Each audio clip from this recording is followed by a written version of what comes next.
Hi friends, स्वागत है आपका अपने YouTube channel biology on tip पे। आज हम लोग ऑर्गेनिज्म एंड पॉपुलेशन को कंटिन्यू करने वाले हैं और उसका सेकेंड टॉपिक जो कि पॉपुलेशन है उसके बारे में देखने वाले हैं। लास्ट लेक्चर में हम लोग ऑर्गेनिज्म कंप्लीट कर चुके हैं, तो इसमें पॉपुलेशन को देखते हैं और इस चैप्टर को अच्छे से फिनिश करते हैं। तो पॉपुलेशंस में पहला टॉपिक है पॉपुलेशन एट्रीब्यूट्स, जिसमें एनसीईआरटी कहती है कि ऐसा रेयर ही होता है कि जो सिंगल इंडिविजुअल्स होते हैं किसी स्पीसीज़ का वो आइसोलेटेड फॉर्म में पाए जाते हैं। मेजॉरिटी ऑफ जो होते हैं वो किसी पर्टिकुलर जियोग्राफिकल एरिया में अपने कुछ रिसोर्सेज को शेयर करते हैं या फिर उसी सब रिसोर्सेज के लिए compete करते हैं। Clear? Majority of them live in group in a well defined geographical area, और वो क्या क्या करते हैं, शेयर और compete फॉर सिमिलर रिसोर्सेज। ठीक है, पोटेंशियली इंटरब्रीड करते हैं और इस तरह से वो एक पॉपुलेशन का निर्माण करते हैं। क्लियर? आगे, although the term interbreeding implies sexual reproduction, मतलब कि इंटरब्रीडिंग का मतलब हम लोग सेक्सुअल रिप्रोडक्शन ही समझते हैं, लेकिन एनसीईआरटी कहती है कि जो ग्रुप ऑफ इंडिविजुअल्स जो असेक्सुअल रिप्रोडक्शन भी करते हैं उसको भी हम लोग इंटरब्रीडिंग के अंदर कंसिडर करेंगे। किस पर्पस के लिए? तो उसका पर्पस है इकोलॉजिकल स्टडीज़ के लिए। क्लियर? तो ये याद, पॉपुलेशंस के कुछ एग्जाम्पल दिए हैं, बस ये सुन लीजिए।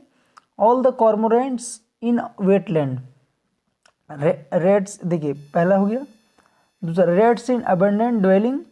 तीसरा है टीकूड in trees in forest tract, bacteria in culture plate, lotus plant in the pond. ये सारे एग्जाम्पल है पॉपुलेशन के। क्लियर? यहाँ तक कोई दिक्कत नहीं है। आगे एनसीईआरटी कहती है कि जो सिंगल इंडिविजुअल ऑर्गेनिज्म होते हैं वो किसी भी जो चेंजेस होते हैं एनवायरनमेंट में उसको कोप कर सकते हैं। क्लियर? बट ये पॉपुलेशन लेवल पे नेचुरल सिलेक्शन के द्वारा ऑपरेट किया जाता है। पॉपुलेशन इकोलॉजी क्यों इम्पोर्टेंट है? क्योंकि ये लिंक करता है, किसको किसको लिंक करता है? इकोलॉजी को करता है पॉपुलेशन जेनेटिक्स से, ठीक है, और इवोल्यूशन से करता है। क्लियर? आगे बढ़ते हैं। ये पॉपुलेशन है certain attributes whereas an individual organism does not, मतलब पॉपुलेशन की बात करें तो उसमें कुछ एट्रीब्यूट्स होते हैं जबकि इंडिविजुअल के लिए ऐसा कुछ नहीं होता है। वो क्या होते हैं? तो इंडिविजुअल के लिए बर्थ या डेथ होते हैं, बट ये पॉपुलेशन के लेवल पे बात करें तो ये बर्थ रेट होता है या डेथ रेट होते हैं। ठीक है, क्योंकि वहाँ पे किसी एक का पर्टिकुलर कंसीडर नहीं कर पाएंगे पॉपुलेशन में। क्लियर? आगे बढ़ते हैं। जब भी पॉपुलेशन की बात करेंगे तो रेट्स जो रिफर होंगे वो पर कैपिटा की बात करेगा। क्लियर? पर कैपिटा डेथ और पर कैपिटा बर्थ। क्लियर? आगे बढ़ते हैं। रेट एक्चुअल में होता क्या है, सवाल ये उठता है। तो रेट इज इक्वल टू, याद रखिए, रेट को आर से अगर डिनोट करें, रेट इज इक्वल टू, याद रखिए, चेंज, ठीक है, डेल्टा से डिनोट करते हैं, बटे टोटल, याद रखिएगा। ठीक है, आगे बढ़ते हैं। ये था रेट। अब आगे जैसे बढ़ेंगे तो एक एग्जाम्पल दिया है कि अगर एक पॉन्ड में 20 लोटस पहले से प्रेजेंट हैं और 8 लोटस एड हो गए हैं रिप्रोडक्शन के थ्रू। क्लियर? तो उसका रेट क्या होगा, बर्थ रेट कितना होगा? तो न्यू कितना बना, चेंज कितना हुआ, 8, बट टोटल थे कितने, 20। तो इसका रेट कितना आएगा, 0.4 की समथिंग आएगा। क्लियर? कोई दिक्कत नहीं होना चाहिए। ठीक है, आगे बढ़ते हैं। एक और एनसीईआरटी एग्जाम्पल ले रही है कि टोटल 40 फ्रूट फ्लाई थे। क्लियर? तो 40 थे, उसमें से 4 का डेथ हो गया, तो उसका रेट कैसे निकालेंगे? Rate is equal to change कितने का हुआ है, 4, डेथ कितने का हुआ है, 4 ही हुआ है, 4 बटे टोटल कितना है, 40। तो इसके रेट आ गए कितना, 0.1। कोई दिक्कत नहीं होना चाहिए। आगे बढ़ते हैं। Characteristic of a population is sex ratio. एक चीज़ समझिए, किसी भी इंडिविजुअल का सेक्स होता है, या फिर वो मेल होगा या फिर वो फीमेल होगा, बट पॉपुलेशन की बात करेंगे तो वहाँ पे सेक्स रेशियो देखा जाएगा। जैसे 60% बोल रहा है 60% ऑफ पॉपुलेशन आर फीमेल, मतलब 100 में से 60 जो हैं वो महिलाएं हैं, 40% मेल हैं, मतलब 100 में से 40 कितने हैं, मेल हैं। ऐसे आगे बढ़ते हैं। ये population at any given time is composed of individuals of different ages. कोई नई बात नहीं, बोल रहा है किसी समय अगर पॉपुलेशन को देखा जाए तो उसमें बहुत सारे एज ग्रुप के इंडिविजुअल्स पाए जाएंगे। Clear. If the age distribution is plotted for population the resulting structure is called age pyramid. अगर सारे एज को कंसिडर करके एक ग्राफ बनाया जाए, प्लॉट किया जाए, तो जो रिजल्ट बनेगा उसको एज पिरामिड बोलेंगे। कोई नई बात नहीं, आगे बढ़ते हैं। For human population the age pyramid are generally show age distribution of males females in a diagram. ठीक है। The shape of pyramid reflects the growth status of population whether it is growing, stable और declining. मतलब जो shape होगा pyramid का वो reflect करेगा कि ग्रोथ कैसा है, क्या वो बढ़ रहा है, क्या वो स्टेबल है, या फिर वो घट रहा है। क्लियर। आगे बढ़ते हैं। यहाँ से डायग्राम को हम लोग जब देखेंगे तो डायग्राम को समझिए कि पहले टर्म को समझते हैं। एक है प्री रिप्रोडक्टिव, मतलब वो जो इन फ्यूचर रिप्रोडक्शन करने के लिए एबल होंगे, एलिजिबल होंगे, बोलिए। क्लियर। और एक है पोस्ट रिप्रोडक्टिव, यानी कि वो रिप्रोडक्शन स्टेज को पास कर चुके हैं। और एक है रिप्रोडक्टिव, ये जो है ये करंट रिप्रोडक्शन कर रहे हैं, मतलब नए नए यंग वंस को जन्म दे रहे हैं। ठीक है। तो जिसमें प्री रिप्रोडक्टिव ज़्यादा होगा वो ग्राफ एक्सपेंडिंग होगा। एक्सपेंडिंग मतलब उस पॉपुलेशन का ग्रोथ इन फ्यूचर ज़्यादा होने वाला है, क्योंकि प्री रिप्रोडक्टिव ज़्यादा है, मतलब इन फ्यूचर ज़्यादा रिप्रोडक्शन होंगे, ज़्यादा बच्चे जन्म लेंगे। क्लियर। इस तरह से ग्राफ देखेंगे। क्लियर। अगर प्री और करंट रिप्रोडक्टिव बराबर होंगे तो वो स्टेबल कम्युनिटी का फॉर्मेशन करेगा, कोई दिक्कत नहीं। बट अगर प्री वाला घट गया तो वो डिक्लाइनिंग हुआ, इन फ्यूचर रिप्रोडक्शन आने की यंग वंस जन्म देने वाले जो इंडिविजुअल्स हैं उसकी कमी हो रही है। तो यहाँ तक समझ में आया होगा। आगे बढ़ते हैं। The size of population tells us a lot about it's status in habitat. मतलब जो पॉपुलेशन का साइज होगा वो उसके हैबिटेट के बारे में हमको क्लियर जानकारी देगा। आगे बढ़ते हैं। आगे कहते हैं NCERT, the size in nature could be as low as less than 10। मतलब जो पॉपुलेशन साइज हो सकते हैं वो 10 से भी कम हो सकते हैं, कोई बात नहीं। आगे जैसे कि इसका एग्जांपल साइबेरियन क्रेन्स होते हैं, जो भरतपुर वेटलैंड की बात कर रहा है। ठीक है। और इसका मिलियंस में भी जा सकते हैं। क्लियर। कितने जा सकते हैं, मिलियंस में। अगर क्लेमाइडोमोनास की बात करें तो जो पॉन्ड में है। क्लियर। आगे कहती है एनसीईआरटी कि अगर पॉपुलेशन साइज की बात करें तो एक्चुअल में टेक्निकल टर्म जो पॉपुलेशन साइज का होना चाहिए वो पॉपुलेशन डेंसिटी है। क्लियर। जिसको हम लोग एन से डिनोट करते हैं, याद रखिएगा। और एक बात और कि जो पॉपुलेशन साइज हो या पॉपुलेशन डेंसिटी, जो कि दोनों सेम ही है, वो सिर्फ नंबर से मेजर नहीं हो सकता है। क्लियर। कैसे नहीं हो सकता है। अगर एक जगह पे 200 कैरोट ग्रास है, जिसका दूसरा नाम होता है पार्थेनियम हाइस्टेरोफोरस, ठीक है, और एक सिंगल बनियान ट्री है, ठीक है, तो दोनों का वहाँ पे नंबर कंसिडर कर पाएंगे क्या? नहीं, क्योंकि वहाँ पे बायोमास कंसिडर करेंगे। क्यों? क्योंकि एक बनियान ट्री 200 कैरोट ग्रास से भी ज़्यादा होगा। क्लियर। तो वहाँ पे नंबर पे नहीं देखेंगे, तो हर जगह पॉपुलेशन डेंसिटी को नंबर के बेसिस पे नहीं देखा जा सकता है। यही यहाँ पे कह रहा है, जैसे in such cases the percentage cover biomass is more meaningful. Clear. Measure of the population size. आगे कहती है NCERT, total number is again not an easily adaptable measure if the population is huge. Population क्या होना चाहिए? Huge होगा तो वहाँ पे कंसिडर नहीं कर पाएंगे। और क्या होना चाहिए? And counting is impossible. Counting असंभव है या फिर बहुत टाइम कंज्यूमिंग है। क्लियर। तो उस कंडीशन में क्या करेंगे? सवाल उठता है। तो वहाँ पे क्या करेंगे कि एब्सोल्यूट पॉपुलेशन की ज़रूरत नहीं है। हर जगह एब्सोल्यूट पॉपुलेशन डेंसिटी जानकारी ज़रूरत नहीं है। तो उस कंडीशन में हम लोग क्या बोलते हैं, उसको रिलेटिव डेंसिटी भी लेके वहाँ से काम चलाया जा सकता है। क्लियर, आगे बढ़ते हैं। जैसे आगे कहती है, जैसे मान लीजिए किसी तालाब में मछली का पॉपुलेशन डेंसिटी जानना है, तो एक ट्रैप में कितना मछली पकड़ा जा रहा है, इससे हम लोग पॉपुलेशन डेंसिटी लेक का एक अनुमानित पता कर सकते हैं। क्लियर, उसी तरह कह रहा है, we are mostly obligated to estimate population sizes indirectly without actually counting them और सीइंग देम। मतलब आगे बढ़ते हैं, the tiger census in our national parks and tiger reserves is often based on pug marks and fecal pellets. मतलब कि एक और example है कि जैसे शेर है, ठीक है, अब उस कोई नेशनल पार्क में या टाइगर रिजर्व में कितने टाइगर हैं ये कैसे पता लगाया जा सकता है? टाइगर को तो गिन नहीं सकते हैं सबको एक एक करके, तो उसको पग मार्क्स जो होते हैं, फुट मार्क्स समझिए उसको, पग मार्क्स, ठीक है, या फिर फेकल प्लेट से भी हम लोग पता कर सकते हैं। क्लियर, आगे बढ़ते हैं। The size of population for any species is not an static process. जो पॉपुलेशन ग्रोथ है वैसे भी वो पॉपुलेशन को जो साइज है वो वैसे भी स्टैटिक हो ही नहीं सकता, या तो वो ग्रो करेगा या तो डिक्लाइन करेगा, या स्टेबल टू रह सकता है, लेकिन स्टेबल का मतलब स्टैटिक नहीं होता है, उसमें जन्म भी ले रहे होंगे और मर भी रहे होंगे। क्लियर, आगे बढ़ते हैं।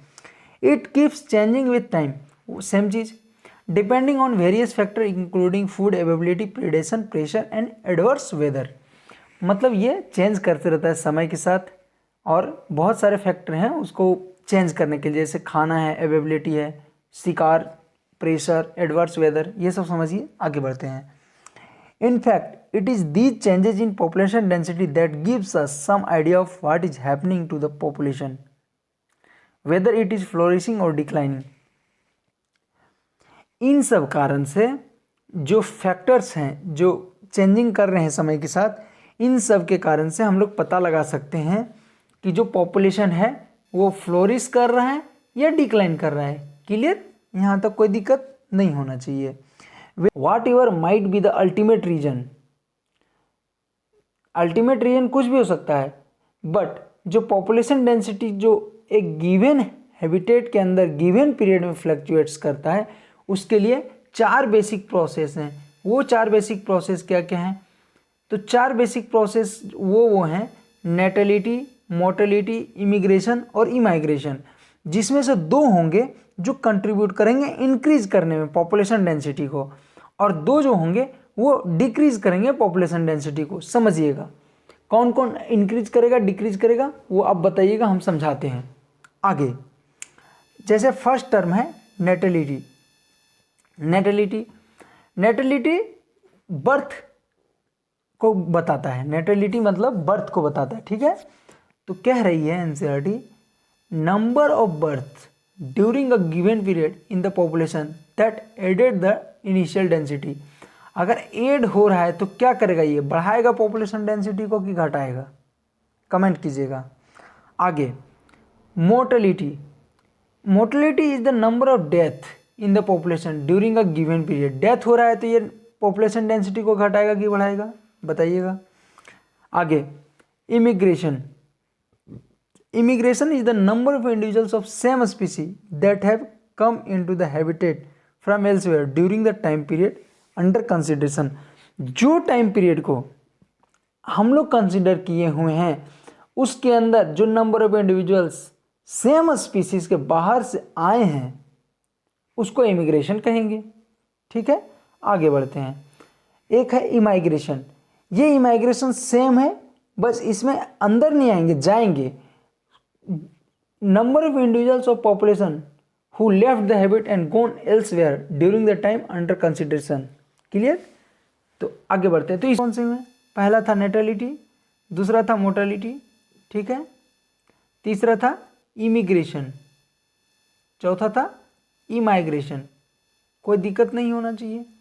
अब इसमें से ये इमिग्रेशन और मोर्टेलिटी ये जो है घटाएंगे, ठीक है, बट ये दोनों क्या करेंगे, बढ़ाएंगे। याद रखिएगा, यहाँ तक कोई दिक्कत नहीं होना चाहिए। क्लियर, आगे बढ़ते हैं और आगे बढ़ के देखते हैं कि क्या बता रहे हैं एनसीईआरटी। जैसे ये डायग्राम है। अब इस डायग्राम में देखिए पॉपुलेशन डेंसिटी कब कब और कौन कौन बढ़ा रहा है।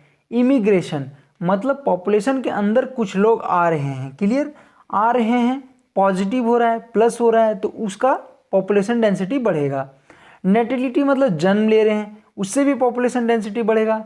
बट अगर कोई इंडिविजुअल्स मरे पॉपुलेशन के अंदर तो उसके अंदर कारण मोर्टेलिटी घटेगा, मोर्टेलिटी होगा, और मोर्टेलिटी रेट के कारण पॉपुलेशन डेंसिटी घटेगा, क्लियर। इमिग्रेशन होगा तो उससे भी पॉपुलेशन डेंसिटी घटेगा। आगे बढ़ते हैं, यहाँ तक आगे समझिए कि n लिए थे हम लोग पॉपुलेशन डेंसिटी किसी t टाइम पे, ठीक है। अगर n हम लोग किसी t+1 टाइम पे चाह रहे हैं तो ये उस समय रहेगा n प्लस उसमें बढ़ेंगे क्या, बर्थ जो हुए प्लस इमिग्रेशन जो होंगे वो बढ़ेंगे, लेकिन घट क्या जाएंगे, घट जाएंगे जो वहाँ से एक डेथ हो चुका, जिनका मोर्टलिटी हो चुका, प्लस जो वहाँ से जा चुके, इमाइग्रेशन, क्लियर। तो एक NT+1 टाइम का फॉर्मूला जो बनेगा वो कुछ इस प्रकार बनेगा, तो याद रखिएगा, क्लियर। आगे बढ़ते हैं, तो वही यहाँ पे NCERT दिखाई है। यहाँ तक समझ में आया होगा, उम्मीद करते हैं। आगे बढ़ते हैं, आगे you can C from the above equation that population density will increase.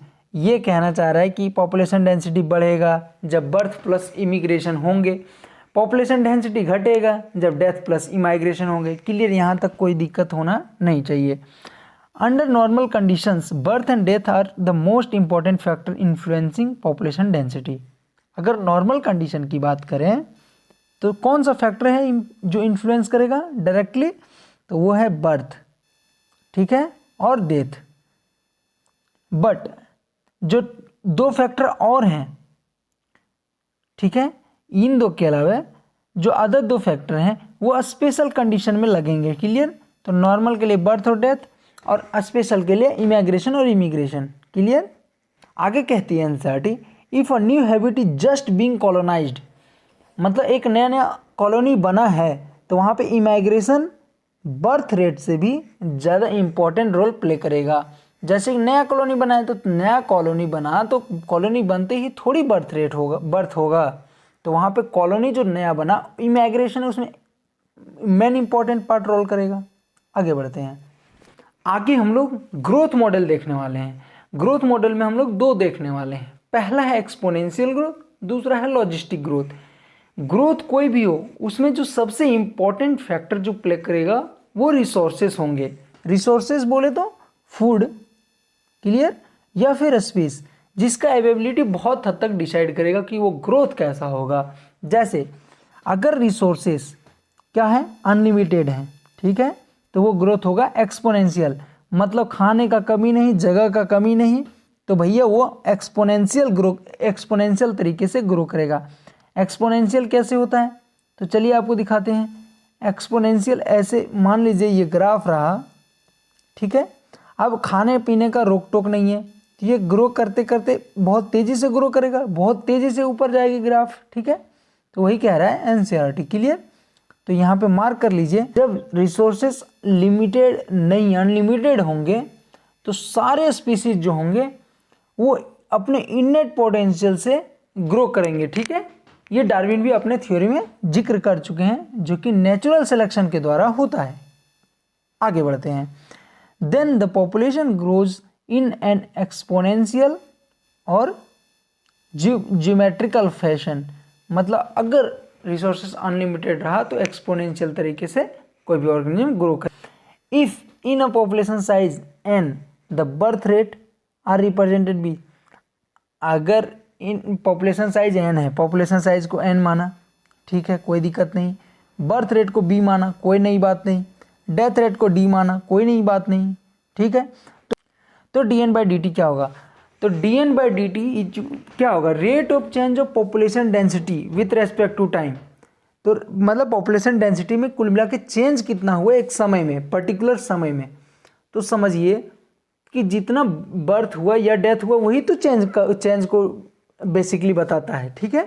तो dn/dt कैसे निकालेंगे, तो dN/dt is equal to birth minus death कर देंगे और इंटू टोटल पॉपुलेशन डेंसिटी कर देंगे, तो वो निकल आएगा हमारा dN/dt, rate of change of population density. Clear?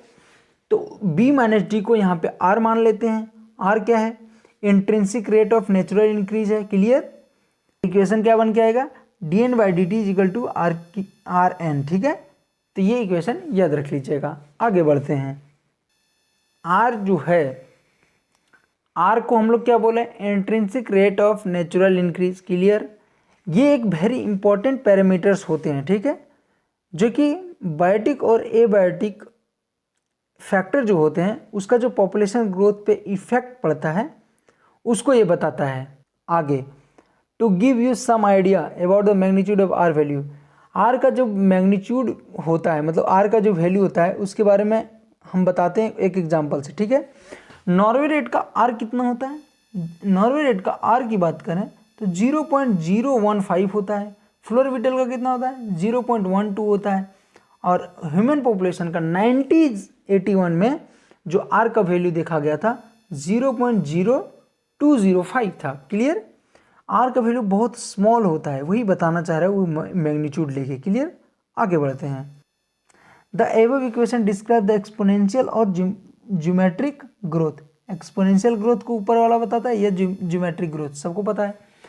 But and results into J shaped graph, मतलब समझिए चीज़ों को कि ऊपर का जो इक्वेशन था उसके कारण हमारा कौन सा इक्वेशन क्या एक्सप्लेन कर रहा था कि एक्सपोनेंशियल या ज्योमेट्रिक ग्रोथ होगा जिसके कारण जे शेप का कर्व होगा। अभी हम कुछ देर पहले ग्राफ आपको दिखा चुके थे, फिर से दिखा देंगे, कोई दिक्कत नहीं है। आगे बढ़ते हैं।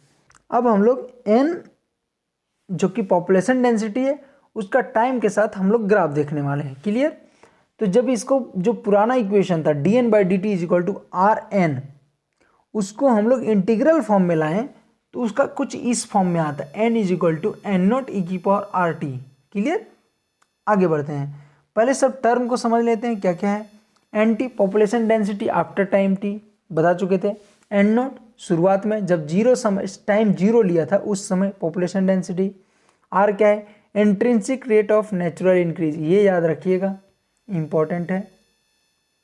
ठीक है, और ये ई पूछा जा चुका है, the base of natural logarithm. ठीक है, आगे बढ़ते हैं। नीट का क्वेश्चन है, पूछा जा चुका है। आगे, any species growing exponentially under unlimited resources condition can reach enormous population density in a short time. अगर कह रहा है कोई भी स्पीसीज एक्सपोनेंशियल ग्रो करना शुरू करेगा तो वो किसी भी शॉर्ट टाइम में वो इनॉर्मस पॉपुलेशन डेंसिटी ग्रो कर सकता है। क्लियर? और इसको डार्विन एक एग्जांपल से भी बताई थी कि अगर हाथी को भी अनचेक कर दिया जाए, मतलब उसे रोका ना जाए किसी तरह से, तो वो भी जो है वो इनॉर्मस नंबर तक पहुंच सकते हैं। क्लियर? आगे बढ़ते हैं। आगे बढ़ने से पहले इस जे शेप्ड का डायग्राम देख लेते हैं एनसीईआरटी का। ये देखिए, एन और टी में जब ग्राफ खींचे, एन और टी का ग्राफ है। ठीक है, आगे एन और टी का। ठीक है, तो इसका जो ग्राफ आ रहा है dN/dt इक्वल टू Rn, हम लोग देखें ग्राफ में इसका जो ग्राफ आ रहा है जे शेप्ड का आ रहा है ना। ठीक है, यही बोल रहा है एनसीईआरटी। आगे बढ़ते हैं। आगे एक एग्जांपल दिया गया है, किंग और मिनिस्टर के बीच में चेस गेम हो रहा था उसका। ये कहानी आप खुद से पढ़ लीजिएगा, एक्सपोनेंशियल ग्रोथ को दर्शा रहा है। क्लियर? आगे बढ़ते हैं। दूसरा है logistic growth. Logistic growth actual में समझिए कि ये लॉजिकल ग्रोथ है, समझेंगे नहीं? मतलब कि नेचर में जो पॉपुलेशन ग्रोथ होता है वो ऐसा हो नहीं सकता कि वो एक्सपोनेंशियल ग्रोथ हो। क्यों? क्योंकि रिसोर्सेज अनलिमिटेड नहीं है। ठीक है, तो रिसोर्सेज अगर अनलिमिटेड नहीं है तो एक्सपोनेंशियल ग्रोथ नहीं होंगे। और इसका मेन कारण होता है जैसे बहुत सारे इंडिविजुअल्स के बीच में कंपटीशन होते हैं। क्लियर? लिमिटेड रिसोर्सेज के लिए, तो उसमें से क्या होता है कि जो फिटेस्ट होते हैं, fittest individual will survive. Clear? और रिप्रोड्यूस, मतलब जो फिट होंगे वही सर्वाइव करेंगे। पॉपुलेशन ग्रोथ इतने तेज़ी से बढ़ रहा है कि बहुत सारे कंट्री में गवर्नमेंट्स को इसके अगेंस्ट कुछ मतलब लॉ लाना पड़ा, कानून बनाना पड़ा। ठीक है, आगे बढ़ते हैं। इन नेचर या given habitat has enough resources to support a maximum possible number beyond which no further growth is possible. तो उस टर्म को वहाँ पे जो टर्म आएगा उसको कैरिंग कैपेसिटी कहेंगे, याद रखिएगा। तो एक्चुअल में कैरिंग कैपेसिटी क्या है? कैरिंग कैपेसिटी वो है कि जब अनलिमिटेड रिसोर्सेस हों एक गिवन हैबिटेट में, ठीक है, और उस पर मैक्सिमम पॉसिबल नंबर बन चुके हों, उसके आगे फिर से ग्रोथ ना करे तो उसको कैरिंग कैपेसिटी कहेंगे। ये population growing in habitat with limited resources so initially a lag phase. जो पॉपुलेशन ग्रोथ होता है, ठीक है, लिमिटेड रिसोर्सेस में, वो इनिशियली कुछ इस प्रकार होता है कि पहले लैग होंगे, ठीक है, इस प्रकार का ग्रोथ होगा, ऐसे समझिए, पहले लैग होगा, ठीक है, ऐसे होगा, ठीक है, पहले लैग होगा, फिर एक्सेलरेशन होगा और फिर एसिम्प्टोट होगा, मतलब रुक जाएगा, ठीक है। आगे बढ़ते हैं, तो इसको कहती है एनसीईआरटी कि पहले लेग होंगे, देखिए लेग कह रहा है, लेग फेज होंगे, फिर एक्सेलरेशन होगा और फिर डी एक्सेलरेशन और फाइनली क्या होगा, एसिम्प्टोट हो जाएंगे, मतलब रुक जाएंगे, स्टॉप कर जाएंगे, ठीक है। समझिए, आगे बढ़ते हैं। When the population density reaching carrying capacity, जब कैरिंग कैपेसिटी के पास पहुंच जाएगा। आगे हम लोग क्या करने वाले हैं, एन और टी के बीच में ग्राफ खींचने वाले हैं, और वो ग्राफ जो बन के आएगा वो कौन सा होगा, सिग्मॉइड कर्व होगा, याद रखिएगा। अब इसी ग्रोथ को, जो पॉपुलेशन ग्रोथ का हम लोग बनाएं, इसको वरहल्स-पियर लॉजिस्टिक ग्रोथ बोलते हैं। क्लियर, ये याद रखिएगा, इंपॉर्टेंट है, पूछा जा चुका है। तो इसको किस तरह से डिस्क्राइब करेंगे, rate of change of population density is equal to r N into K minus N by K, ठीक है। तो याद रखिएगा कि इसमें टर्म क्या क्या है, एन तो पता है, population density at time t, ठीक है, सभी को पता है। R intrinsic rate of natural increase, सभी को पता है। के कैरिंग कैपेसिटी बता चुके हैं, याद रखिएगा सारा, ठीक है। आगे देखते हैं, since resources for growth for most animal population are finite, मतलब अनलिमिटेड नहीं है, एंड बिकम लिमिटिंग सूनर और later, the logistic model is considered या मोर रियलिस्टिक वन, मतलब लॉजिस्टिक ग्रोथ मॉडल जो है इसको ज़्यादा रियलिस्टिक समझा गया। क्यों? क्योंकि हर ऑर्गेनिज्म के लिए कभी ना कभी जो रिसोर्सेस होंगे वो लिमिट होंगे या फाइनाइट होंगे। क्लियर, आगे बढ़ते हैं। अब हम लोग क्या करने वाले हैं, इसका डायग्राम देखने वाले हैं। डायग्राम यहाँ पे एनसीईआरटी बताती है, जो दूसरा का था एनसीईआरटी कहती है कि ये लेग फेज है, बताए थे, फिर एक्सेलरेशन फेज, फिर डी एक्सेलरेशन फेज, और ये एसिम्प्टोट हो गया, ये सीधा बन गया, ठीक है। आगे बढ़ते हैं, यहाँ तक कोई दिक्कत, और इसका फॉर्मूला सभी को पता है। ये जो के है, जो जिस लाइन को टच कर रहा है, कैरिंग कैपेसिटी, इससे कभी बढ़ ही नहीं सकता है, ठीक है। कैरिंग कैपेसिटी का मतलब no more growing growth in this model. Clear, आगे बढ़ते हैं। अगर यहाँ तक क्लियर हो तो हम लोग अब अगला देखने वाले हैं, लाइफ हिस्ट्री वेरिएशन। क्लियर, इसमें कहती है NCERT, populations evolve to maximize their reproductive fitness, also called Darwin fitness.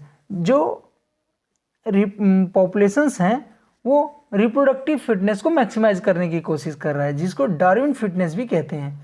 ऐसा क्यों? क्योंकि जब आप इवोल्यूशन पढ़े होंगे तो उसमें डार्विन के अनुसार फिटनेस मतलब रिप्रोडक्टिव फिटनेस बताया गया है। Clear, in the habitat in which they live, जिसमें वो रहते हैं।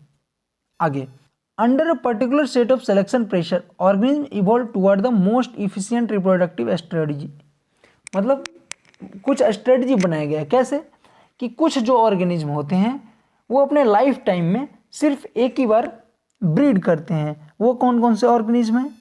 वो ऑर्गेनिज्म हैं पैसिफिक सैल्मन फिश और बम्बू, याद रखिएगा। While other breed many times during their life time, जैसे कुछ होते हैं जो सिर्फ एक टाइम करते हैं, बट बहुत सारे होते हैं जो लाइफ टाइम के अंदर बहुत बार करते हैं, जैसे बर्ड्स और मैमल्स, सभी को पता है। आगे उसमें क्या होते हैं, some produce large number of small size offspring, मतलब बहुत सारे ऑर्गेनिज्म को बनाते हैं, ऑफ स्प्रिंग्स को बनाते हैं, बट छोटे छोटे साइज को बनाते हैं। उसमें आते हैं ऑस्टर, पेलाजिक फिश, ठीक है। जबकि कुछ होते हैं जो कम नंबर में बनाते हैं बट लार्ज साइज को बनाते हैं, जिसमें बर्ड्स और मैमल्स, सभी को पता है। आगे बढ़ते हैं। तो बर्ड्स और मैमल्स हो गए जो लार्ज साइज ऑफस्प्रिंग बनाते हैं और लाइफ टाइम में बहुत बार ब्रीड करते हैं। क्लियर? आगे बढ़ते हैं। अगर यहाँ पे एक टर्म याद रखिएगा, तो ये आर सेलेक्टेड स्पीसीज बोलते हैं। जो छोटे ऑर्गेनिज्म हैं, स्मॉल साइज ऑफस्प्रिंग हैं, वो आर साइज होते हैं, और जो बड़े साइज ऑफस्प्रिंग बनाते हैं और कम नंबर में बनते हैं वो के सेलेक्टेड होते हैं। याद रखिएगा। आगे बढ़ते हैं। आगे, ecologist suggest that life history trait of organism have evolved in a relation to the constraints imposed by the abiotic and biotic component of the habitat in which they live। मतलब ecologist का ऐसा मानना है कि जो living organism है, जो organism है, उनका जो हिस्ट्री है वो वहाँ के अबायोटिक और बायोटिक कंपोनेंट से अफेक्टेड है। मतलब उनका रिलेशन उनके साथ, उसके साथ साथ वो इवॉल्व हुए हैं, उसको समझिए तो उस इन्वायरमेंट में। क्लियर? आगे बढ़ते हैं। आगे कहती है, evolution of life history trait in different species is currently an important area of research being conducted by ecologist. मतलब इकोलॉजिस्ट बहुत सारे अभी रिसर्च कर रहे हैं डिफरेंट स्पीसीज पे, इवोल्यूशन ऑफ लाइफ हिस्ट्री के। ठीक है, आगे बढ़ते हैं। आगे हम लोग देखने वाले हैं पॉपुलेशन इंट्रैक्शन। पॉपुलेशन इंट्रैक्शन, ऐसा सोचिए कि नेचुरल हैबिट में ऐसा कोई जगह होगा क्या, या फिर ऐसा कोई स्पीसीज हो जो सिंगल हो और जगह भी जो हैबिटेट हो वो आइसोलेटेड हो? ऐसा पॉसिबल नहीं है। ऐसा कोई जगह हम लोग नहीं जानते। There are no such habitat and such situation even inconceivable. Clear? यही कह रही है एनसीईआरटी। आगे कह रहा है कि किसी भी स्पीसीज के लिए जो रिक्वायरमेंट है मिनिमम कि वो किसी और पे फीड कर पाए, उसके लिए कम से कम एक और स्पीसीज की जरूरत तो पड़ेगी ना, वही कह रहा है। इसका एक और एग्जांपल समझ लीजिए कि अगर प्लांट्स की ही बात करें जो कि अपना खाना खुद बनाता है, वो भी अकेले सर्वाइव नहीं कर पाएगा। उसको भी किसकी जरूरत पड़ेगी? सॉइल माइक्रोब्स की जरूरत पड़ेगी, जो ब्रेक डाउन करेगा ऑर्गेनिक मैटर को सॉइल में। ठीक है, और इनऑर्गेनिक न्यूट्रिएंट्स को फिर से रिटर्न में देगा ताकि फिर से एब्जॉर्ब करके उससे सारा प्लांट्स का ग्रो किया जाए। क्लियर? तो आपको यहाँ तक समझ में आया? आगे बढ़ते हैं। तो यहाँ से क्या क्लियर हुआ कि जितने भी ऑर्गेनिज्म हैं, it is obvious that nature, animals, plants, microbes do not and can not live in isolation. मतलब अलग नहीं रह सकते हैं, but interact in various ways to form biological community. Clear? Even in minimum communities many interactive linkage exist although all may not be readily apparent. आगे बढ़ते हैं। अब इंट्रैक्शंस में आते हैं। Interspecific interaction arise from the interaction of population of two different species. जो interspecific, ये question बन सकता है कि इंटरस्पेसिफिक इंट्रैक्शन जो है कैसे अराइज होते हैं। तो ये interaction of population of two different species के इंट्रैक्शन से होते हैं। क्लियर? ये आपका बेनिफिशियल भी हो सकता है, मतलब फ़ायदा हो सकता है, डेट्रीमेंटल मतलब नुकसान भी हो सकते हैं, और न्यूट्रल, ना फ़ायदा ना नुकसान हो सकते हैं। क्लियर? आगे बढ़ते हैं। प्लस देंगे फ़ायदे के लिए, नुकसान के लिए माइनस देंगे, जिसको डेट्रीमेंटल बोलेंगे। क्लियर? और जीरो न्यूट्रल के लिए देंगे। आगे बढ़ते हैं। यहाँ तक समझ में आया? पहला है म्यूचुअलिज्म। म्यूचुअलिज्म मतलब हमको भी तुमको भी फ़ायदा है, मतलब दोनों को फ़ायदा होगा, इसको भी उसको भी। क्लियर? कंपटीशन में ना इसको फ़ायदा ना उसको फ़ायदा। ठीक है? प्रीडेशन, एक का फ़ायदा दूसरे का नुकसान। मतलब एक तरह से समझिए कि प्रीडेशन एक दूसरे का शोषण कर रहा है, एक दूसरे का शोषण कर रहा है। क्लियर? पैरासाइट सेम उसी के जैसा है, दूसरे पे फीड कर रहा है, दूसरे पे ग्रो कर रहा है। ठीक है? कॉमेंसलिज्म, इसमें एक को फायदा है दूसरे को नुकसान नहीं है। इसका भी एग्जांपल हम लोग देखने वाले हैं। और लास्ट है अमेंसलिज्म, जिसमें एक को नुकसान हो रहा है, दूसरे को फायदा नहीं आ रहा है, फिर भी है इंटरेक्शन, तो देखेंगे इसको। क्लियर? आगे बढ़ते हैं। देखिए वही कह रहा है, both are benefited in mutualism. Mutualism में दोनों को फायदा होगा, कंपटीशन में दोनों को नुकसान होगा। पैरासिटिज्म और प्रीडेशन में एक को फायदा होगा दूसरे को नुकसान होगा। क्लियर? यही कह रही है। क्लियर? आगे बढ़ते हैं। कि एक को फ़ायदा दूसरे को नुकसान नहीं, कॉमेंसलिज्म, क्लियर, और एक को नुकसान दूसरे को फ़ायदा नहीं, एमेंसलिज्म। चलिए आगे बढ़ते हैं, एक एक करके हम लोग देखने वाले हैं, ठीक है। फर्स्ट देखने वाले हैं हम लोग प्रीडेशन। प्रीडेशन कहता है कि क्या हो अगर जितने भी एनर्जी बन रहे हैं ऑटोट्रॉपिक ऑर्गेनिज्म से वो कोई खाए ही ना, लेकिन ये पॉसिबल नहीं है, ठीक है, ऐसा हम लोग सोचेंगे ही नहीं। इसको नेचर मतलब नेचर्स वे में देखते हैं कि ये एक माध्यम है एनर्जी ट्रांसफ़र का, ठीक है, मतलब एक कोई खाएगा नहीं, कोई खाएगा तो उसमें एनर्जी जाएगा, उसको कोई खाएगा उसमें एनर्जी जाएगा, कैसे जाएगा क्या जाएगा वो हम लोग आगे देखने वाले हैं अगले चैप्टर में, ठीक है। आगे बढ़ते हैं। हम लोग जब भी एक प्रीडेटर के बारे में सोचते हैं तो ऐसा हमारे क्विक दिमाग में आता है कि एक शेर होगा, ठीक है, और एक हिरन होगा जो शेर को हिरन को मार के खा जाएगा, ये प्रीडेशन है एक तरह से। बट जो स्पैरो, ठीक है, जो सीड खा रहा है वो भी एक तरह से प्रीडेशन ही कर रहा है, समझिए चीज़ों को, समझे कि नहीं। आगे बढ़ते हैं। Beside acting as a conduit for energy transfer across tropical level, predators play other important roles. मतलब अगर एनर्जी का ट्रांसफ़र करना है तो जो प्रीडेटर्स हैं वो बहुत इंपॉर्टेंट भूमिका निभाते हैं, क्लियर। वो क्या करते हैं, प्रे पॉपुलेशन को अंडर कंट्रोल रखते हैं, ये याद रखिएगा, clear. But for predators prey species could achieve very high population density and cause ecosystem instability.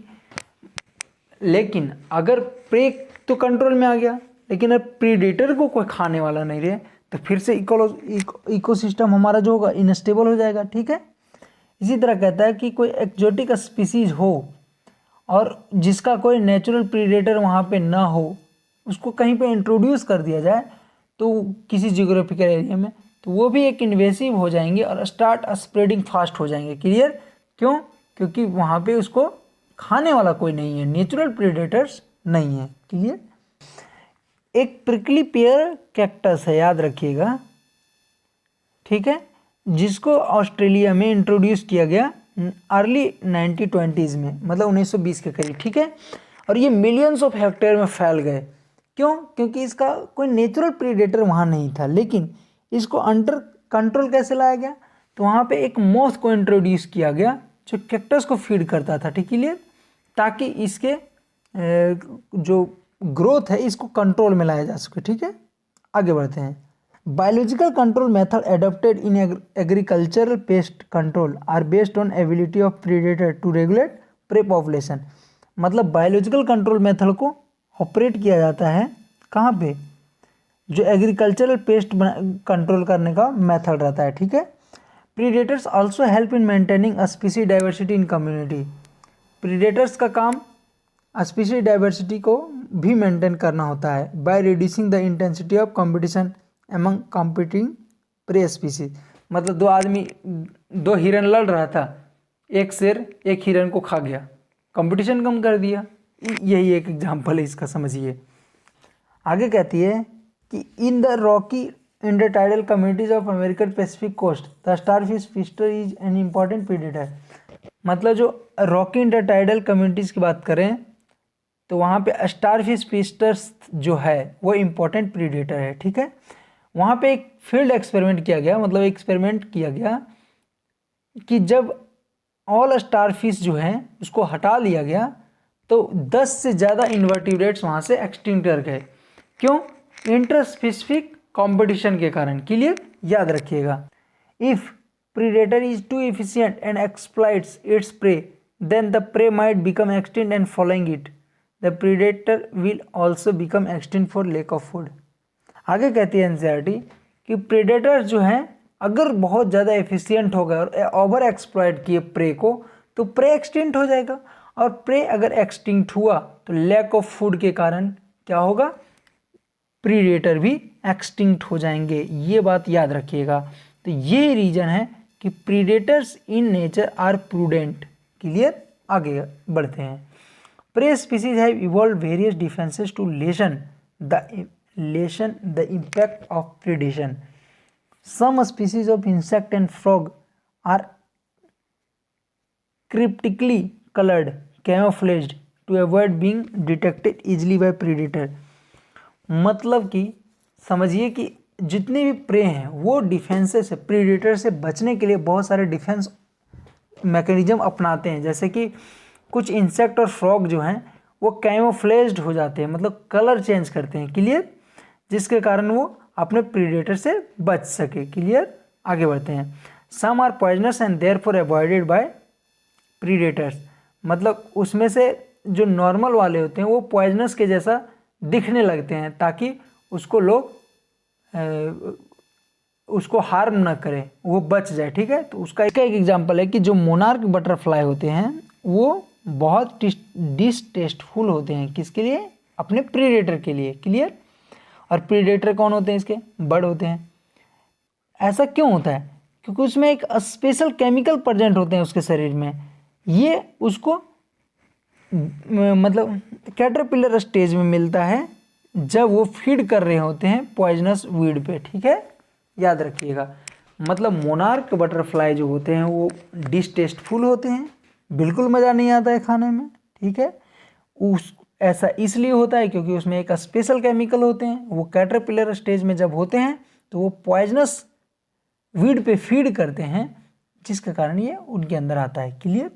आगे बढ़ते हैं, यहाँ तक समझ में आया तो। For plants herbivores are the predators. Plants के लिए तो हर्बीवोर्स कौन हुए? प्रीडेटर हो गए, क्योंकि वो भी इसका शिकार कर रहे हैं। आगे, nearly 25% of all insect,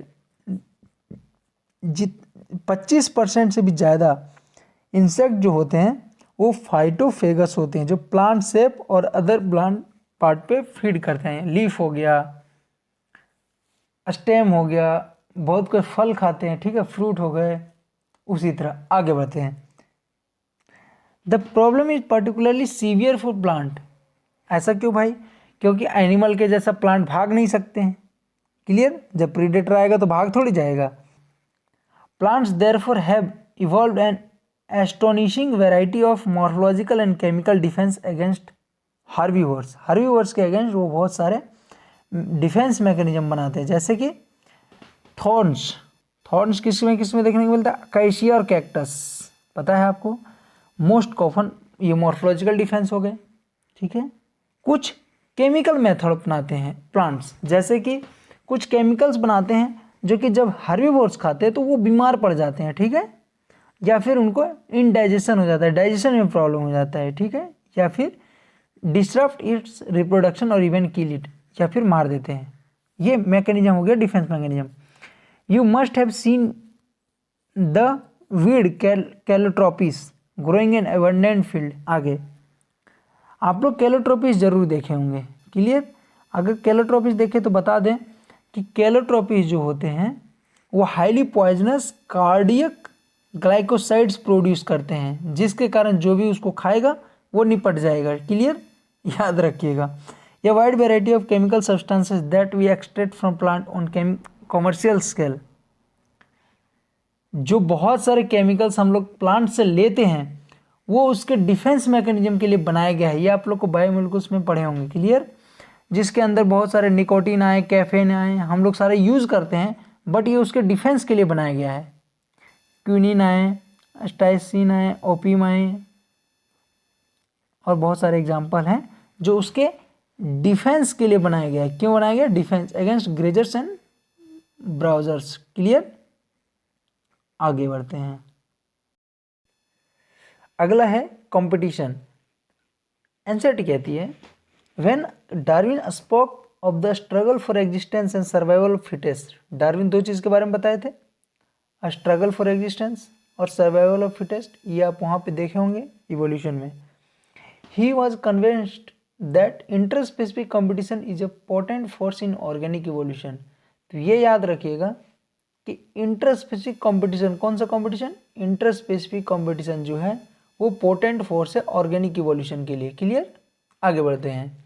it is generally believed that competition occurs when closely related species compete for the same resources that are limiting. कहती है एनसीईआरटी कि ऐसा माना जाता है कि जो कंपटीशन होते हैं वो क्लोजली रिलेटेड स्पीसीज के लिए होते हैं, सेम रिसोर्सेज के लिए, जब रिसोर्सेज क्या हो? लिमिटेड हो। बट ऐसा सही, कंप्लीटली सही नहीं है। क्यों? जैसे इसमें कुछ पॉइंट बताएं। फर्स्ट क्या है कि जो टोटली अनरिलेटेड स्पीसीज हैं वो भी compete कर सकते हैं सेम रिसोर्स के लिए। क्लियर? इसका एक एग्जांपल बताया है कि जो साउथ अमेरिकन लेक्स हैं, जो साउथ अफ्रीकन झील्स हैं, वहाँ पे जो विजिटिंग फ्लेमिंगोज हैं, मतलब जो फ्लेमिंगोज हैं, और वहाँ के जो मछलियाँ हैं वो सेम फूड के लिए compete करती है, जो क्या है? जू प्लैंकटन। क्लियर? दूसरा पॉइंट क्या कहता है? सेकेंडली, कि जो रिसोर्सेस हैं वो जरूरी नहीं है, need not to be limiting for competition. Competition के लिए रिसोर्सेस लिमिटिंग हो ये जरूरी नहीं है, क्योंकि अगर इंटरफेरेंस कंपटीशन में देखा जाए तो वहाँ पे फीडिंग एफिशिएंसी के अनुसार एक स्पीसीज दूसरे को रिड्यूस कर सकता है, इंटरफेयर कर सकता है उसके हैबिटेट में। ठीक है, चलिए, इफ रिसोर्सेस आर एबंडेंट, अगर खाना बहुत ज़्यादा है फिर भी खाना ही नहीं दिया जाएगा। आगे बढ़ते हैं, ये इंपॉर्टेंट लाइन है, मार्क कर लीजिए कि कंपटीशन जो है, competition is best defined as process in which the fitness of one species is significantly lower the presence of another species. Clear? ये आगे बढ़ते हैं, it is relatively easy to demonstrate in laboratory, laboratory में करना बहुत easy है, और ऐसा गॉज और अदर जो एक्सपेरिमेंटल इकोलॉजिस्ट हैं वो पहले कर चुके हैं। क्या किए हैं? व्हेन रिसोर्सेस आर लिमिटेड इन, जब रिसोर्सेस क्या है? लिमिटेड है, competitively superior species will eventually eliminate the other species. जो जिसका ब्राउजिंग एफिशिएंसी ज़्यादा होगा, जिसका खाने का एफिशिएंसी ज़्यादा होगा, वो क्या करेगा? वो लोअर जो वाले को हटा देगा, एलिमिनेट कर देगा। क्लियर? यही कह रही है एनसीईआरटी। आगे बढ़ते हैं, but evidence for such competition exclusion occur in nature is not always conclusive. आगे, a strong and persuasive circumstantial evidence does not exist however in some cases। अब एक एग्जांपल की बात कर रहे हैं, जो है एविग्नॉन टॉर्टोइस। कहाँ पाया जाता है? Galapagos island. एविग्नॉन tortoise in Galapagos island became extinct within a decade after goats were introduced on this island। जो एविग्नॉन टॉर्टोइस थे वो एक्सटिंक्ट कर गए जब वहाँ पे गोट को इंट्रोड्यूस कर दिया गया, क्योंकि एविग्नॉन टॉर्टोइस का जो एफिशिएंसी था, ब्राउजिंग एफिशिएंसी, वो बहुत कम था, लेकिन जो बकरियां थी उसके खाने की एफिशिएंसी बहुत ज़्यादा थी, इस कारण से एक एलिमिनेट हो। आगे बढ़ते हैं, another evidence for the occurrence of competition in nature comes from what is called competition release, यानी कॉम्पिटिटिव रिलीज। एनसीईआरटी की जो एक स्पीसीज जिसका डिस्ट्रीब्यूशन रेस्ट्रिक्ट कर दिया गया है स्मॉल जियोग्राफिकल एरिया में, किसके डर से या किसके कारण से? तो कॉम्पिटिटिवली सुपेरियर स्पीसीज के कारण से। ठीक है, अगर एक्सपेरिमेंटली उस सुपेरियर स्पीसीज को वहाँ से हटा दिया जाए, एक्सपेरिमेंटली क्या करें? उस सुपेरियर स्पीसीज को हटा दिया जाए, तो इसका जो डिस्ट्रीब्यूशनल रेंज होगा वो ड्रामेटिकली बहुत बढ़ जाएगा। डिस्ट्रीब्यूशनल रेंज क्या हो जाएगा? बढ़ जाएगा, याद रखिएगा। Clear? Connell's elegant field experiment. Clear? ये दिखाएं हम लोगों को कि जो रॉकी सी कोस्ट हैं स्कॉटलैंड में, क्लियर, वहाँ पे लार्जर और कंपेटिटिवली सुपेरियर बार्निकल्स जो हैं, जिसका नाम क्या है? बैलेनस, याद रखिएगा। वो क्या किए? वो स्मॉल बार्निकल्स जो वहाँ थे, जिसका नाम है बार्निकल कैथेमेलस, याद रखिएगा, ये भी नाम याद रखिएगा, उस जोन से स्मॉल वाले को हटा दिया, मतलब बड़े वाले छोटे वाले को एलिमिनेट कर दिया उस जोन से। क्लियर? तो आगे बढ़ते हैं, in general herbivores and plant appear to be more adversely affected by competition. Competition से सबसे ज़्यादा नुकसान किसको हुआ है? तो याद रखिएगा, कंपटीशन से सबसे ज़्यादा नुकसान प्लांट्स को हुए हैं। ठीक है, प्लांट्स को हुए हैं और हर्बीवोर्स को हुए हैं, कार्निवोर्स के तुलना में। मतलब कार्निवोर्स को कम नुकसान हुआ है, लेकिन हर्बीवोर्स और प्लांट्स को ज़्यादा नुकसान हुआ है अगर कंपटीशन की बात करें तो। क्लियर? आगे बढ़ते हैं, गॉज का competitive exclusion principle. Clear? Gause साहब का क्या देखने वाले हैं? Competitive exclusion principle. ये क्या कहते हैं कि जो दो क्लोजली रिलेटेड स्पीसीज हैं जो सेम रिसोर्स के लिए compete करते हैं, वो कभी एक साथ नहीं रह सकते हैं। उसमें होगा क्या? जो कम्प्लीटली जो कॉम्पिटिटिवली सुपेरियर होंगे वो इन्फीरियर वाले को क्या करेंगे, एलिमिनेट कर देंगे, और ये तो हम चाहेंगे नहीं। This may be true if resources are limited, but अगर रिसोर्सेज अनलिमिटेड हो तो क्या ये केस हो सकता है? नहीं हो सकता है, क्योंकि हम लोग क्या करेंगे, अगर रिसोर्सेज अनलिमिटेड है तो बोलेंगे भैया एक सुबह खा लीजिए एक शाम खा लीजिए, मतलब टाइम का डिवीजन कर सकते हैं, और भी तरीके हैं, देखते हैं आगे। More recent study do not support such gross generalization about competition. अभी जो रिसेंट स्टडीज किया गया है वो इस तरह के बातें नहीं मानते हैं, क्लियर। लेकिन वो इंटर स्पेसिफिक कंपटीशन को कंप्लीटली एलिमिनेट भी नहीं कर सकते हैं नेचर से। क्यों? क्योंकि इंटर स्पेसिफिक कंपटीशन होता है, एग्जिस्ट करता है, क्लियर। तो वो पॉइंट अपना रखें कि कुछ ऐसा किया जाए, ऐसा मैकेनिज्म हो जिससे को एग्जिस्टेंस हो, प्रमोट को एग्जिस्टेंस, बट एक्सक्लूजन ना हो। ऐसा ना हो कि इन्फीरियर वाला हट जाए, छोटे वाले हट जाए, ऐसा नहीं हो, ठीक है, दोनों सर्वाइव करें, क्लियर। तो इसके लिए क्या करते हैं वो, इसके लिए एक मैकेनिज्म बताएं, रिसोर्स पार्टीशनिंग का, रिसोर्स को बांट दिया जाए, ठीक, क्लियर। आगे बढ़ते हैं। If two species compete for the same resource they could avoid competition by choosing different time for feeding और different foraging patterns। मतलब अगर दो स्पीसीज सेम रिसोर्स के लिए compete कर रहे हैं तो वो इस कंपटीशन को कम कर सकते हैं। कैसे? आगे अगले हैं मैक ऑर्थर साहब, ठीक है। ये क्या दिखाएं कि 5 क्लोजली रिलेटेड स्पीसीज जो वार्बलर्स हैं वो सेम ट्री पे रह रहे हैं और कंपटीशन भी नहीं हो रहा है, वो एक साथ रह रहे हैं। ये ऐसा क्यों कर पा रहे हैं? क्योंकि उसका बिहेवियरल पैटर्न जो है वो डिफरेंस है फोरेजिंग एक्टिविटी के लिए, ठीक है, याद रखिएगा। अगला हम लोग देखने वाले हैं पैरासिटिज्म। पैरासाइट मतलब एक दूसरे पे मतलब डिपेंडेंट है, ठीक है ना। पैरासाइट परजीवी नाम से ही क्लियर हो रहा है, ठीक है। देखते हैं, कहता है considering that the parasite mode of life ensure free lodging and meals, मतलब वहाँ फ्री रहना है और खाना है, ठीक। It is not surprising that parasitism has evolve in so many taxonomical group from plants to higher vertebrates. NCERT की many parasite have evolved to be host specific. Host specific मतलब किसी एक सिंगल पर्टिकुलर होस्ट पे ही वो parasite है, clear. आगे बढ़ते हैं। इस केस में क्या होता है कि जो दोनों का इवोल्यूशन होता है वो साथ साथ होता है। मतलब ऐसा समझिए कि अगर कुछ डिफेंस में मारने के लिए, मान लीजिए पैरासाइट को मारने के लिए होस्ट कुछ ऐसा बना ले, क्लियर, कि उससे उसको नुकसान हो, तो वो भी साथ में इवॉल्व होकर उसके अगेंस्ट एक डिफेंस मैकेनिज्म बना लेता है काउंटर अटैक करने के लिए। क्या करने के लिए? काउंटर अटैक और न्यूट्रलाइज करने के लिए, क्लियर। आगे बढ़ते हैं। In order to be successful with the same host species, अभी बता चुके। मतलब समझिए कि अगर उसको अंदर रहना है, शरीर पे पैरासाइट होना है किसी भी जीव पे, तो जो उसमें अननेसेसरी चीज़ें थी उसके शरीर में उसको हटा दिया गया, क्लियर। क्या क्या हटा दिया गया? जैसे presence of adhesive, unnecessary sense organ को हटा दिया गया, ठीक है, जिसकी ज़रूरत नहीं है। और उसमें एक्स्ट्रा क्या क्या आ गए? प्रेजेंस ऑफ एडेसिव ऑर्गन, चिपकने वाला, ठीक है, शक्कर, ठीक है, जिससे न्यूट्रिएंट्स को एब्जॉर्ब कर लिया जाए, ठीक है।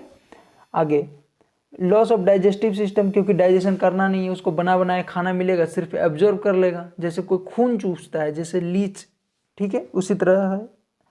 हाई रिप्रोडक्टिव कैपेसिटी उसमें होता है, क्लियर। आगे बढ़ते हैं। The life cycle of parasite are often complex, मतलब लाइफ साइकिल जो पैरासाइट का होता है वो कॉम्प्लेक्स होता है, क्योंकि उसमें इंटरमीडिएट होस्ट बहुत सारे आ जाते हैं, कभी एक कभी दो, क्लियर। आगे बढ़ते हैं। The human liver fluke, liver fluke कहाँ पढ़े? एनिमल किंगडम में आप लोग पढ़े होंगे, clear. Depends on 2 intermediate host, पहला होता है स्नेल, एक होता है स्नेल और दूसरा होता है फिश, याद रखिएगा, to complete it life cycle, ठीक है। आगे the malarial parasite needs a vector mosquito, सभी को पता है कि मलेरिया में जो होता है वो एक होस्ट होता है mosquito, to spread other host. Majority of the parasite harm to the host, अधिकतर जो पैरासाइट होते हैं वो होस्ट को नुकसान ही करते हैं। कैसे? वो उसके सर्वाइवल को घटा सकते हैं, ग्रोथ को घटा देते हैं, रिप्रोडक्शन को कम कर देते हैं और अंततः समझे एक लाइन में तो उसकी पॉपुलेशन डेंसिटी को कम कर देते हैं। क्लियर। आगे कहती है एनसीईआरटी कि ये मोर वल्नरेबल हो सकते हैं। कैसे? उसको फिजिकली वीक कर दिया जाए, किसको? होस्ट को और कमजोर कर दिया जाए। आगे बढ़ते हैं। आगे कहती है parasite that feed on external surface of the host organism are called ectoparasite. सभी को पता है जो बाहर फीड करेंगे वो एक्टोपैरासाइट है, जो अंदर फीड करेंगे वो इंडोपैरासाइट है। ठीक है, जिसका एग्जाम्पल अभी लाइस बताएं, lice in human, ticks on dog. ठीक है, many marine fishes are infested with ectoparasite cephalopods. कुछ मैराइन फिश जो होते हैं वो एक्टोपैरासाइट होते हैं सिफेलोपोड्स पे, याद रखिएगा। कस्कूटा नाम तो सुना ही होगा। Cuscuta a parasitic plant that is commonly found growing on hedge plants has lost its chlorophyll and lives in a course of evolution. Cuscuta है जो हेज प्लांट पे ग्रो करता है। क्लियर। ये अपना क्लोरोफिल लॉस कर दिया है, मतलब इसके पास क्लोरोफिल नहीं होते हैं। क्यों? क्योंकि ये अपने भोजन के लिए हेज प्लांट पे डिपेंड करता है। ये पैरासाइट होता है। क्लियर। तो इसको अपना खाना बनाने का जरूरत है नहीं, तो इसके पास क्लोरोफिल भी नहीं होता है। आगे बढ़ते हैं। वही कह रहे हैं it drives it's nutrition from the host plant which it parasites, बता चुके। The female mosquito is not considered a parasite although it needs our blood for reproduction। याद रखिएगा। आगे बढ़ते हैं।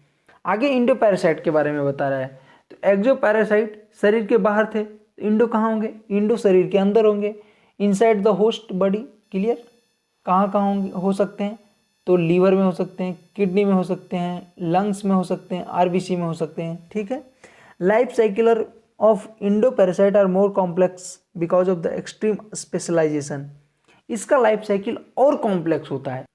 आगे their morphological and anatomical feature are greatly simplified while emphasizing their reproductive potential. Clear. आगे हम लोग देखने वाले हैं ब्रूड पैरासिटिज्म। ये क्या होता है? ये बर्ड्स में देखने को मिलता है। इसमें एक्चुअली क्या होता है, जो बर्ड दूसरे जो होस्ट पे जिस पे पैरासाइट हैं उसके मतलब नेस्ट में, उसके घोंसला में अपने अंडे दे देते हैं। क्लियर। और इंक्यूबेट होने के लिए छोड़ देते हैं।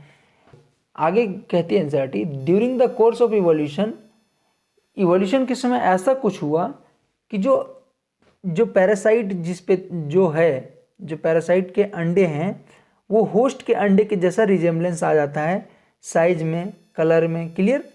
और इससे क्या होता है कि वो अपने अंडे और पैरासाइट के अंडे डिफ्रेंशिएट नहीं कर पाते हैं, और उसके जब डिफ्रेंशिएशन नहीं होता है, बर्ड डिटेक्ट नहीं कर पाता है कि ये दूसरा का अंडा है, तो उसको इजेक्ट भी नहीं करता है, मतलब नेस्ट से बाहर भी नहीं फेंकता है। क्लियर।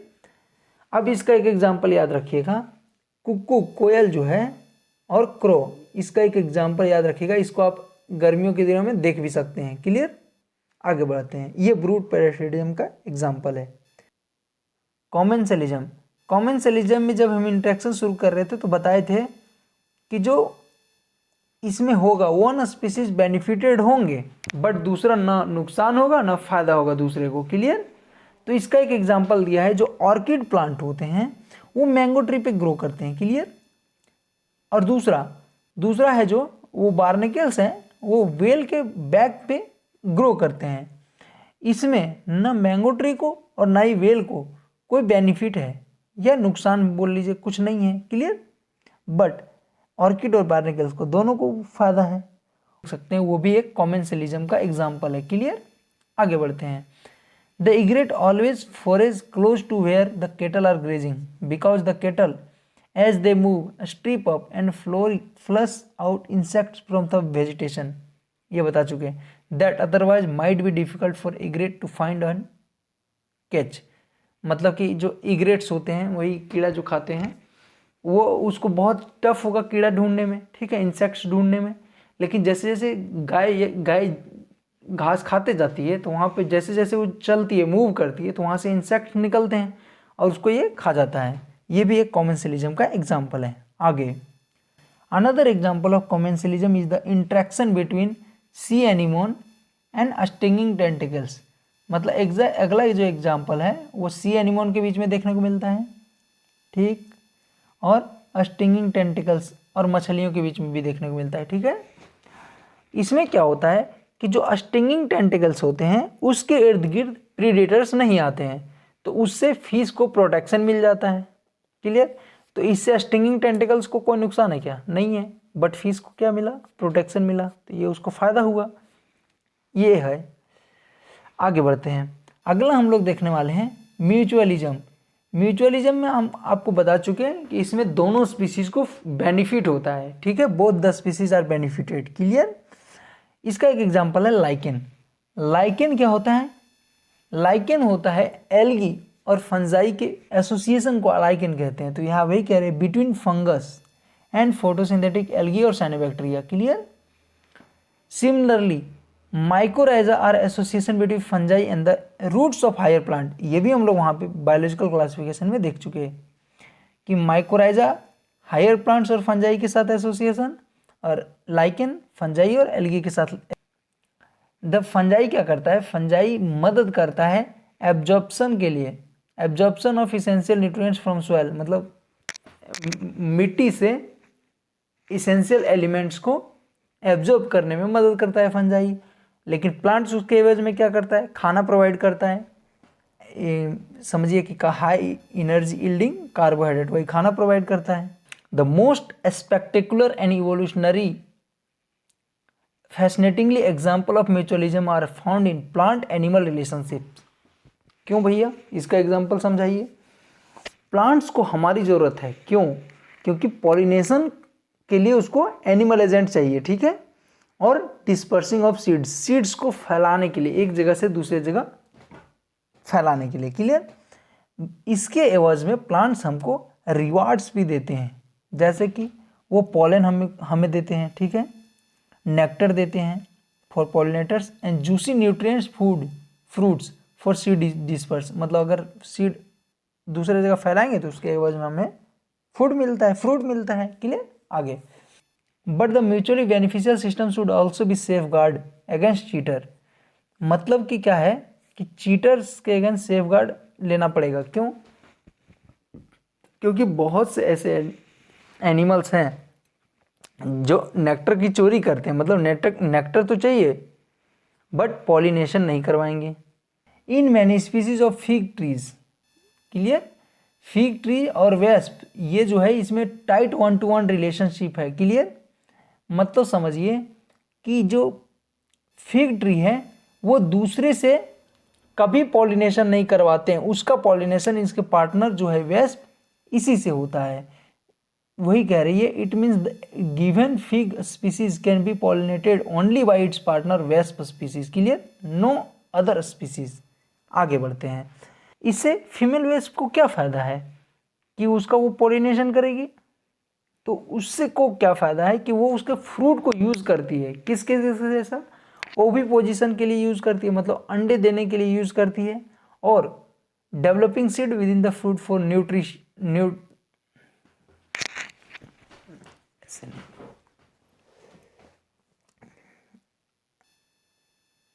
आगे। तो इसके रेफरेंस में फीमेल वेस्ट को क्या फ़ायदा है?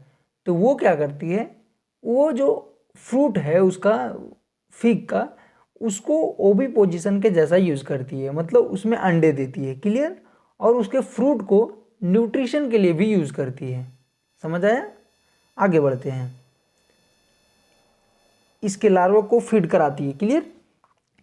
The wasp pollinates the fig inflorescence while searching the suitable egg laying sites. मतलब सर्च कर रही थी एग लेइंग साइट का वेस्प, उस दौरान पॉलिनेशन हो जाता है, क्लियर। इसके रिटर्न में पॉलिनेशन, इसके in return for the favour of pollination, pollination के रिटर्न में फिग ऑफर करती है वेस्प के लिए, क्या करती है, क्या ऑफर करती है भैया? सम डेवलपिंग सीड्स, ठीक है, जो फूड के जैसा यूज करता है अपने लार्वा के लिए, क्लियर। अगला एग्जाम्पल म्यूचुअलिज्म का, orchid soya bewildering diversity of floral petal, many of which have evolved to attract the right pollinator insect, bees और bumble bees. Clear? Ensure guaranteed population by it. आगे, not all orchid offer rewards, सारे orchid reward देते हैं ये जरूरी नहीं है। The Mediterranean orchid Ophrys employs sexual deceit, ये क्या होता है? To get population done by species of bee. इसमें क्या होता है बताते हैं, ये टर्म याद रखिएगा। क्लियर? क्या होता है ये सेक्सुअल डिसीट? क्या होता है? आगे, ये क्या होता है बताते हैं। वन पेटल, जो एक पेटल है वो फ्लावर के, वो अपने स्ट्रक्चर को चेंज कर लेते हैं कुछ इस प्रकार कि वो फीमेल बी के जैसा साइज में, कलर में और मार्किंग में हो जाते हैं। ठीक है? जिससे क्या होता है कि मेल बी जो हैं वो अट्रैक्ट होते हैं उससे। क्लियर? और जब अट्रैक्ट होंगे तो उसके साथ सूडो कॉपुलेट्स करते हैं। ठीक है? मतलब संबंध बनाते हैं। समझे? आगे बढ़ते हैं। और इस दौरान उसका पॉलिनेशन हो जाता है। समझिए, फिर से सेम बी किसी और के साथ, किसी और प्लांट्स के साथ सूडो कॉपुलेट्स करते हैं, तो ये पॉलन जो है यहाँ पे गिरे थे वो वहाँ पे ट्रांसफर हो जाते हैं। तो इससे क्या हो गया? पॉलिनेशन हो गया। Clear? Here you can see how coevolution operates. Coevolution कैसे हो रहा है देखिए, वो इवॉल्व हुए, ये भी इवॉल्व हो गया। क्लियर? समझिए। आगे आगे कहती है एनसीईआरटी कि अगर फीमेल बीज का कलर किसी भी रीजन से स्लाइटली भी चेंज हो गया तो पॉपुलेशन रेट अचानक से घट जाएगा। क्लियर? और ये कब तक घटेगा, फिर इसको कैसे मेंटेन किया जाएगा? तो इसके एवज में को इवॉल्व होना पड़ेगा ऑर्किड फ्लावर को भी, तब ये मेंटेन हो सकता है। क्लियर? ये चैप्टर आपका यहाँ कंप्लीट हुआ। उससे पहले एक डायग्राम बच गया था, वो डायग्राम थोड़ा देख लेते हैं। ये फिग एंड वेस्प है। ठीक है? जो